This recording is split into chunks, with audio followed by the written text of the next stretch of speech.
Terbitnya Surat Menteri Pan-RB perihal status kepegawaian di lingkungan instansi pemerintah pusat dan pemerintah daerah ditindaklanjuti pemerintah Provinsi Bali.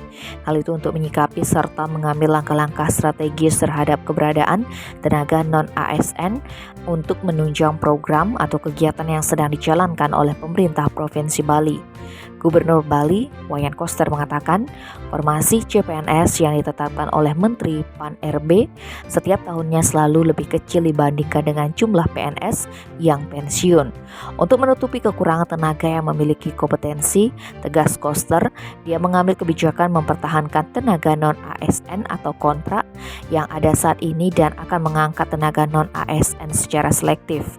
Dia menyebutkan selama hampir 4 tahun kepemimpinannya sebagai Gubernur Bali, pihaknya telah mengangkat sebanyak 854 orang dari total tenaga kontrak yang ada sebanyak 8.944 orang. Kebijakan mengangkat tenaga kontrak secara selektif, ujarnya, didasarkan pada kebutuhan organisasi dalam menjalankan program prioritas dan tata kelola pemerintah yang baik.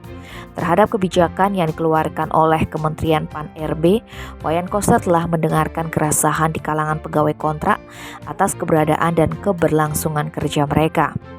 Atas dasar itu, dia telah menugaskan Sekda dan Kepala BKP SDM untuk berkoordinasi dengan pemerintah pusat, merumuskan langkah-langkah strategis untuk mempertahankan keberadaan tenaga kontrak dalam mendukung pelaksanaan program di Provinsi Bali.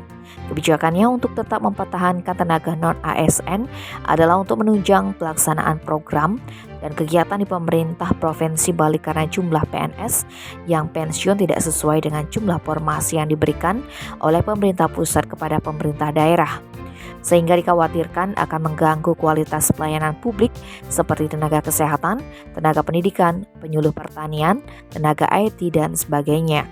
Apabila kebijakan penghapusan tenaga non-ASN diterapkan di Provinsi Bali, akan menambah jumlah pengangguran. Gubernur Koster meminta seluruh tenaga non-ASN di lingkungan pemerintah Provinsi Bali tidak perlu resah, tetap bekerja secara fokus, tulus, dan lurus sesuai tugasnya masing-masing. Dia berkomitmen untuk memperjuangkan seluruh tenaga non-ASN untuk diangkat menjadi ASN sehingga memiliki status kepegawaian yang jelas. Tim Bali Express melaporkan.